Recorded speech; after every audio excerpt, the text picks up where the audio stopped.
Olá, meus queridos, tudo bem com vocês? Eu sou a professora Manuela e hoje a gente vai bater um papo sobre língua e variedades linguísticas. Como nós já vimos na última aula, a língua é o principal mecanismo de comunicação, de interação entre o indivíduo e a sociedade. A língua, ela é viva, ela é dinâmica, a língua é mutável, de acordo com as mudanças da sociedade, com os contextos, a língua também ela muda. E as variedades linguísticas é tudo aquilo que tem uma relação direta com essas mudanças da língua. Então, as variedades linguísticas têm muito a ver com as questões geográficas, históricas, com as questões sociais, e isso nós já vimos nas aulas anteriores, certo? Agora, nós vamos falar um pouquinho sobre os níveis da língua. Então, como vocês sabem, nós já falamos sobre a linguagem padrão, a linguagem coloquial, né? Então, a língua ela é dividida em duas variedades ou dois níveis. Primeiro é o nível formal, onde diz respeito às normas da gramática, as normas da nossa língua, seriam uma espécie de regras, né, que a gente precisa seguir. E o nível coloquial já é justamente o contrário do nível formal, né? O nível coloquial a gente não segue a rigor as formas da língua, uma vez que ela tem a ver com o contexto, com o cotidiano no qual o indivíduo ele está inserido. E quando a gente fala de língua, de variedades linguísticas, a gente vai lembrar de um conceito, né, que eu já comentei de forma bem superficial, um conceito chamado de preconceito linguístico. Observem bem nessa imagem, né, que foi tirada de uma revista em quadrinho, Turma da Mônica, que fez parte da minha infância, da minha adolescência, eu particularmente gosto muito. E na disciplina que a gente está estudando, revista em quadrinhos, né? A gente está estudando quadrinhos, na verdade. Vocês podem observar que em práticas integradoras a gente está estudando um pouquinho o que viria a ser, né? A gente está analisando a questão das imagens, os tipos de linguagens verbais e não verbais, né? Então vamos agora analisar essa imagem. Eu quero que vocês observem e quero que vocês façam uma reflexão. O que é que vocês estão vendo, né? Então nós temos aí dois personagens super importantes que Maurício de Souza trouxe para gente um pouquinho da nossa história, né? Então nós temos aí Cebolinha e temos também a Mônica. Observando o contexto dessa imagem e quem já leu, né, a história da Mônica, do Cebolinha, pode observar que o Cebolinha ele tem uma mania, né, de trocar a letra o R pelo L, né? Então, ao invés de falar troca, ele falava troca, comprar, né? E nisso ele foi sofrendo alguns preconceitos da forma como ele falava, né?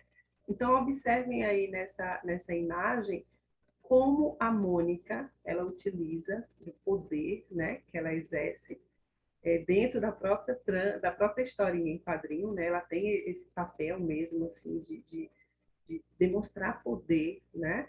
E Mônica vai falar, observem que as letrinhas estão até maiúsculas, né, em caixa alta, que dá uma ideia de que realmente ela está gritando, ela está impondo ele, né? Intimidando. Cebolinha, por que você fala errado? Observe a fisionomia dela e observe a dele. Ele está, coitado, constrangido, né? Ele está assim com a cara de que o que foi que eu fiz? Só porque eu troco uma letra por outra, né? Então observe, gente, que essa imagem, depois a gente vai voltar nela, mas ela diz muita coisa da sociedade que a gente vive hoje, desse preconceito que ainda é muito velado, né? Pouco é discutido. Então, memorizem aí essa imagem, né? Essa linguagem verbal e não verbal desse quadrinho, que depois a gente vai voltar nele, certo? E aí apareceu duas palavrinhas no slide anterior: preconceito linguístico, né? A gente está estudando a língua, ok. Mas quando você escuta a palavra preconceito, vamos tentar refletir um pouquinho essa palavra, né? Pré é tudo aquilo que vem antes. Conceito é algo que já é formado, né? Então, quando a gente fala, fulano tem preconceito com o ciclano, né? Então, esse preconceito é um conceito prévio, um conceito premeditado de algo ou de alguém que a gente não conhece direito, né? É como se fossem, poucas palavras, assim, julgamentos alheios. E nós, seres humanos, a gente tem muito esse costume, né, essa mania de estar julgando as pessoas, de estar cometendo esse ato de preconceito. Mas, professora, quais são os tipos de preconceitos que são mais comuns? Eu acredito que se eu fosse aqui perguntar a vocês, vocês iam estar nomeando vários tipos de preconceito, né? Então, quais são os mais comuns? São os preconceitos sociais, religiosos, os preconceitos de raça, os preconceitos de orientação sexual, né? A gente vive um período assim onde essa questão de você, do machismo, do feminicídio, né, de você ter preconceito com os homossexuais, a intolerância religiosa, de você não aceitar, por exemplo, as religiões de matrizes africana, né? A questão também social, porque fulano tem mais condição do que o Beltrano, então ele é melhor, ele é superior. Então a gente tem essas séries de preconceitos que estão na sociedade, estão arraigados. De quando a gente toma consciência da vida do indivíduo, quem somos nós, que a gente tem essa consciência de que o preconceito ele existe. Muitas vezes ele é velado, ele é escondidinho, mas a gente sabe que ele existe. E a gente precisa compreender o preconceito para tentar combater ele de alguma forma. E o preconceito linguístico, já que a gente citou alguns preconceitos, né? Quando a gente fala o que é preconceito linguístico, tem pessoas que sofrem esse tipo de preconceito ou só pessoas que são negras, que são homossexuais, ou que são de religiões A, B ou C? Então a gente precisa primeiro entender essa palavrinha. Professora, preconceito linguísticos, ok, preconceito é uma palavra que está no nosso dia a dia, no cotidiano, a gente sabe que é você fazer um julgamento de algo ou de alguém. E o que é linguístico? O que é linguística? Linguístico, ou melhor, linguística é a ciência que estuda as características da linguagem humana. Tudo que diz respeito à linguagem tem relação com a linguística. Até tem semelhança no nome, né? Linguística vem de linguagem, linguagem vem de língua. Então, o linguista é aquele cara ou aquela mulher que vai investigar, vai analisar toda a evolução e os desdobramentos diferentes dos idiomas, das nossas línguas, certo? Então, a linguística é uma ciência que estuda a linguagem humana. Os linguistas são os estudiosos que analisam, que investigam a evolução e os desdobramentos dos diferentes idiomas. Então, a gente já sabe o que é preconceito, a gente sabe o que é linguística. Agora, vamos tentar entender o que é o preconceito linguístico. Você julgar alguém pela forma de falar ou pela forma de escrever, pela fala ou pela escrita. Vamos tentar entender um pouquinho isso, certo? Tem um cara que eu vou chamar a atenção desse cara, né? É um cara muito massa, é um cara que vai trazer para gente uma visão muito, muito legal desse termo preconceito linguístico. Esse cara aí se chama Marcos Bagno, ou alguns chamam de Marcos Bagno. Lembro que na época da faculdade eu falava Marcos Bagno mesmo, né? Esse cara, gente, ele é muito, muito, muito massa, porque ele que começou aqui no Brasil a refletir um pouquinho sobre esse termo, né? Preconceito linguístico. Falar certo e falar errado. Olha só que maravilha vocês vão observar agora. É esse cara aí de chapéu, super simpático, né? Tem cara de ser gente boa. Aquele cara que você olha e fala assim, poxa, eu queria ser seu amigo, seu brother, sabe? E aí, aqui no cantinho embaixo da tela, vocês vão observar que aí tem um livro dele. É um clássico dele, né? Todo mundo que estuda a língua, a linguística, o que quer, tem curiosidade em saber mais, é uma linguagem muito maravilhosa. É um livrinho de cabeceira mesmo, que você tem vontade de ler toda hora, né? O nome do livro é justamente o título que a gente está discutindo agora: Preconceito Linguístico. O que é e como se faz. E olha só, gente, na capa do livro, ele fez questão de colocar o avô e a avó dele, né? E colocou pessoas simples, pessoas humildes, pelas características do comportamento, aí da roupa, né? A gente observa que são pessoas de classe humilde. E ele traz isso como uma forma mesmo de embate, uma forma de questionar e falar assim, olha, a língua ela é viva, a língua é dinâmica. Vamos parar um pouquinho para pensar se existe jeito certo e jeito errado de falar a nossa língua, já que ela é tão flexível, vamos tentar entender. Aí eu trouxe um pensamento dele, uma fala, eu vou ler só um pedacinho, depois vocês ficam aí revisando, assistindo a esse vídeo, né? Ele diz o seguinte: é necessário desconstruir a visão errônea de que existe apenas uma língua ou somente a norma padrão ou a norma culta. Então aí ele já faz uma crítica, né? Peraí, já que a língua ela é tão flexível, já que a língua tem a ver com a interação entre o indivíduo e a sociedade, será que existe um padrão? Será que existe uma forma correta da gente seguir? Será que existe só um jeito certo de falar ou de escrever? Então, ele traz isso para a gente tomar consciência de que as pessoas são diferentes. Se as pessoas são diferentes, então o modo de falar, o modo de reagir em cada situação é diferente. Então é muito complicado a gente definir certo e errado na língua, porque cada um tem uma forma diferente de falar. Esse é um pensamento de Marcos Bueno que ele traz para a gente só refletir. Nada mais do que isso. É um pensamento muito interessante, muito válido, porque a gente está o tempo todo discutindo o que é língua, o que é linguagem, os tipos de linguagem, e a gente não está discutindo o respeito à língua, o respeito aos dialetos, às formas como as pessoas falam. E ele chama a atenção, e na capa do livro, logo aí embaixo, como eu disse, ele já traz algo para chocar. Vou falar de preconceito linguístico mostrando pessoas humildes na capa do meu livro. E assim ele fez. E ficou bem legal, né? Então, agora a gente vai refletir. Eu quero que vocês reflitam e peguem isso para o dia a dia, para o cotidiano de vocês, certo? Certo e errado.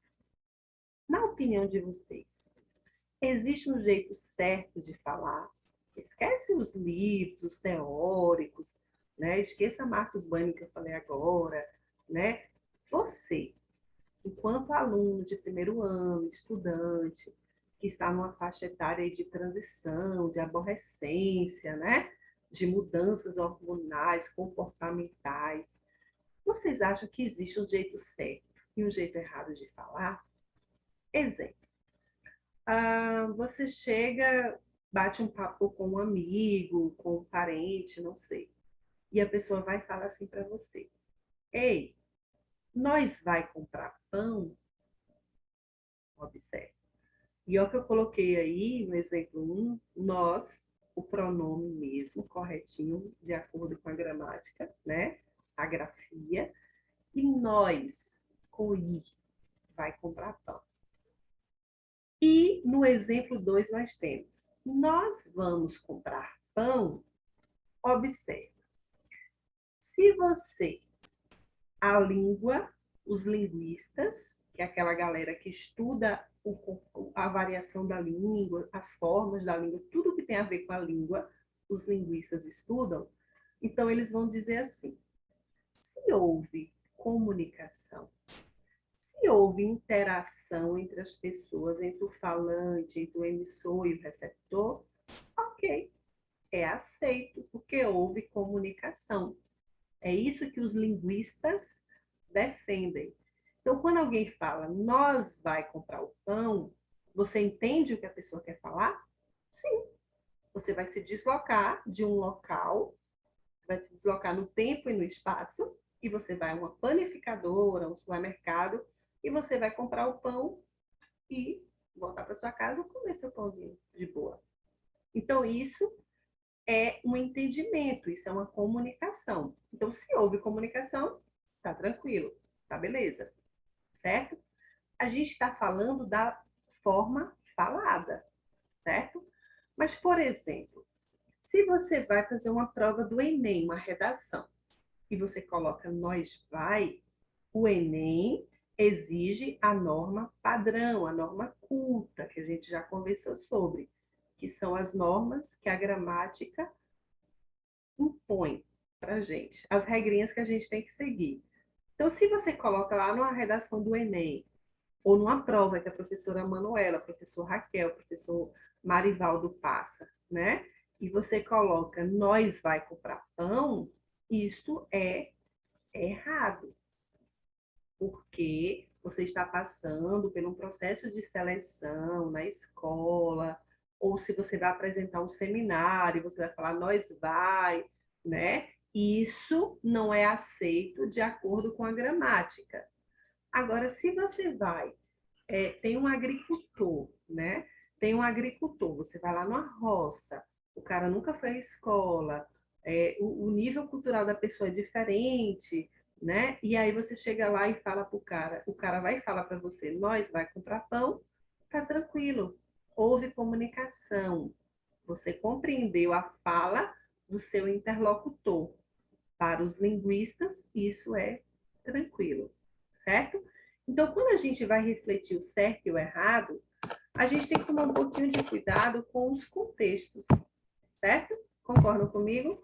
Os contextos, eles são bem importantes para a gente compreender, certo?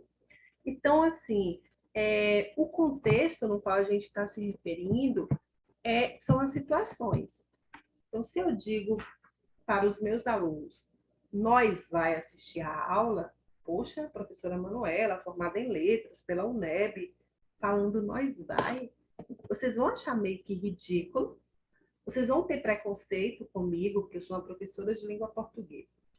Mas se por acaso vocês vão, né, conversar com alguém que tem pouca instrução, pouca escolaridade, vocês vão compreender a fala dele, vocês vão falar, poxa, é aceito, porque essa pessoa nunca foi na escola, essa pessoa não sabe o que é uma gramática normativa.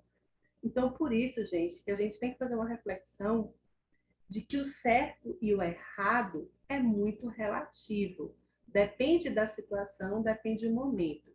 O que não significa que vocês vão sair falando por aí que a professora Manuela está defendendo que a gente tem que falar errado. Não é isso, pelo amor de Deus. O que eu estou querendo dizer é que a gente precisa refletir sobre esses conceitos de certo e errado. A gente tem que refletir que a gente tem uma norma padrão, a norma culta, que é aquela que a gramática exige, e a gente tem a norma coloquial, que é essa que tem a ver com as situações, os contextos que a gente está inserido. Tranquilo até aqui? E lembrando, gente, que há uma diferença muito grande, né, entre a fala e a escrita. Nem sempre aquilo que você fala, necessariamente, você vai escrever daquela forma.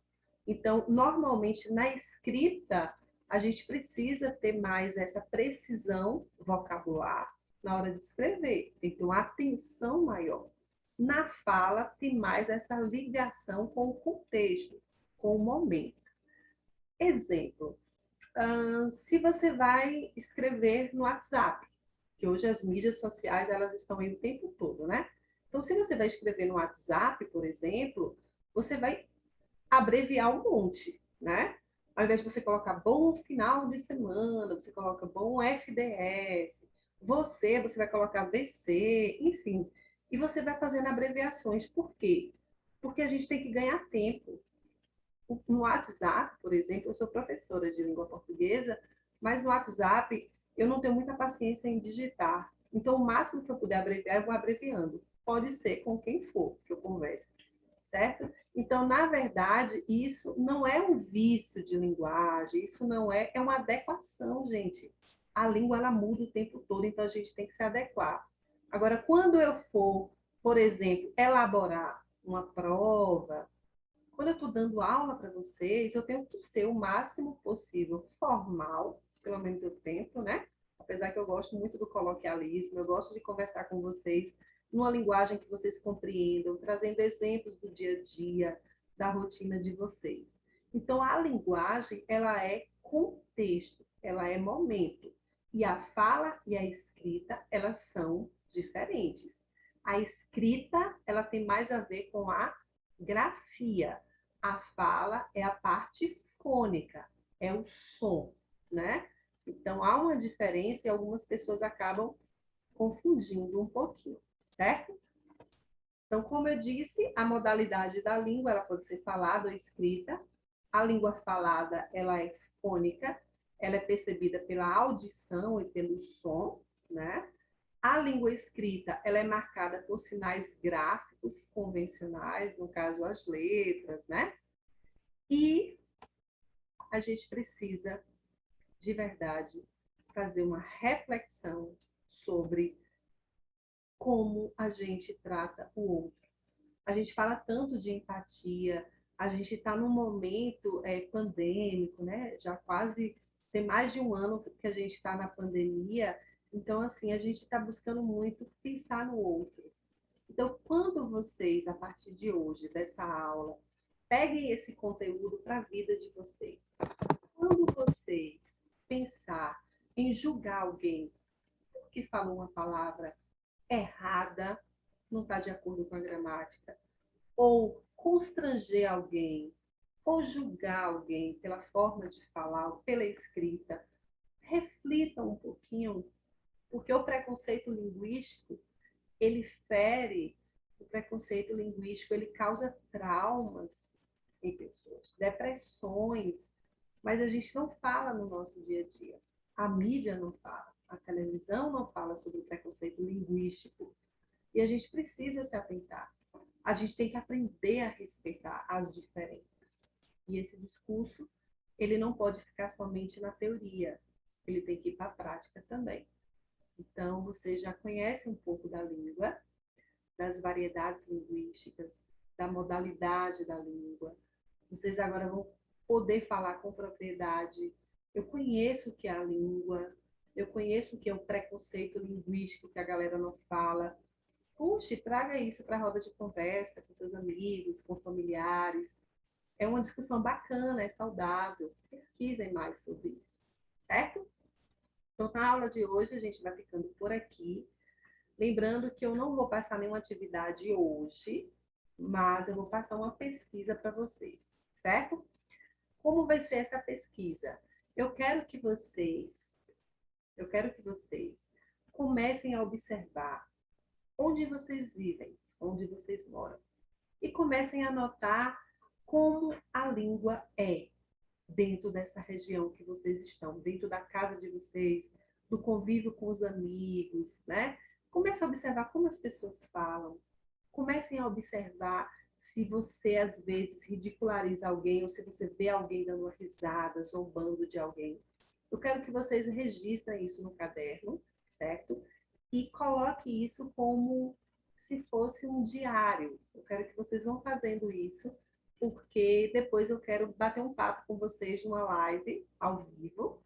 Eu quero bater um papo com vocês para ver como foi essa experiência de vocês estarem conversando com pessoas e ouvindo pessoas, certo? E na semana que vem, provavelmente eu e o professor Marivaldo, a gente vai estar juntos nessa live, já estou comprometendo ele, E nós vamos estar discutindo isso com vocês, certo? Nós vamos estar falando um pouquinho sobre essas questões de preconceito linguístico, tá bom? Fica aqui o meu agradecimento, fica aqui o meu abraço e o meu pedido. Por gentileza, continuem ficando em casa, fiquem bem. Nós estamos passando ainda por muitos momentos complicadinhos, difíceis, mas eu espero que logo, logo a gente saia dessa, tá bom? E um pedido, se inscrevam no meu canal, certo? Dá força aí para a Pro Manuela e a gente se vê logo mais, ok? Tchau, tchau, fiquem com Deus.